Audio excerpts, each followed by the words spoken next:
Here's at the Heirloom Expo. If you ever get a chance, this is where it all started with my relationship with Baker Creek, was when they do the National Heirloom Expo in September in Santa Rosa, California. Here's my tomato pyramid, actually, that I would, when I was lucky enough and Mother Nature was kind enough to let me have a bunch of harvest. You know, it's always hard to line up the sun and the moon and the stars for that week, but just shows the different diversity, you know, different colors, different sizes, and along with that comes different flavors and textures. And more from the Heirloom Expo. Yeah, the diversity at the Heirloom Expo, it's really just, it is magical. They have thousands of items laying around on display. People walking around, since we're all like plant lovers, it's really interesting to get a bunch of plant lovers around a lot of, you know, unique, diverse stuff, because everybody walks around with a glow and a smile on their face. It's a neat magic, and that's what I always liked about the magic of the farmer's market. Drew me in originally, and even when I was farming, it had a U-pick going on and stuff, and I'd be over there working, and I'd hear giggling and laughing and all that, you know, everybody was out there just having a fun time. There's an interesting, when plants and produce is your thing and you're around a lot of it, there's an energy that you feel, and it's a really good thing. Tables and tables of diversity. It's unbelievable what's out there, and how, you know, the typical grocery stores and stuff are just scratching the surface.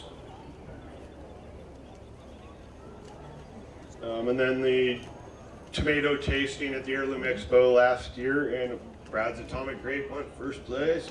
And actually, I've won twice with my varieties, and another guy, Larry Wagner, who's always there, has won the other 2 times out of the 4 times with my varieties. So they have potential. That's what I always say too. Now, there's a lot of variants you might grow in my varieties, and they might say it sucks, and it might have, but maybe, you know, they're acclimatal, different environments, different things. And what I like is if at least maybe 80% of the people say it was great, that's a high percentage, because even a great variety of anything, a great bottle of wine, give it to everybody here, and if it's really great bottle of wine, 50-60% of you'll say it's good. So, you know, great potential. So that's why I say my varieties have the potential to ring your tomato bell. When everybody says, is that a good one? It's like, I had thousands to choose from. So the 60+ varieties that I chose, every one of them is, somebody's told me it's their favorite tomato in the world before. How much of it is soil related? Soil related, as far as, it's very, for flavor, it can be very, very, you grow in pure sand, it's always hard to get a richness and a body in your flavor or whatever. So soil, climate. I find tomatoes are very much like grapes and stuff, very terroir adjusted, but you can grow a bad tomato with good genetics, but you'll never grow a good tomato with bad genetics. So start with good genetics, experiment around. Some varieties might not ring your bell, move on. Always dedicate. It's also, I say, do that 20-30%. Test your climate, test your palate, test your kitchen, see what they all like, and always test driving. That adds so much excitement to gardening too. You know, with 2 types of cucumbers and 3 tomatoes and a squash plant, boring. You know, so. Some of the neat diversity cut up, sliced. Some of them are new potential ones, always have dozens and dozens of potential new ones.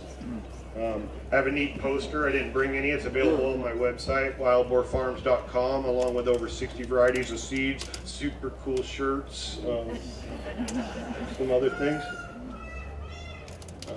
It's another picture of diversity. I'm just attracted to diversity. I think most people are, and that's the thing that it's inside us. We evolved with it.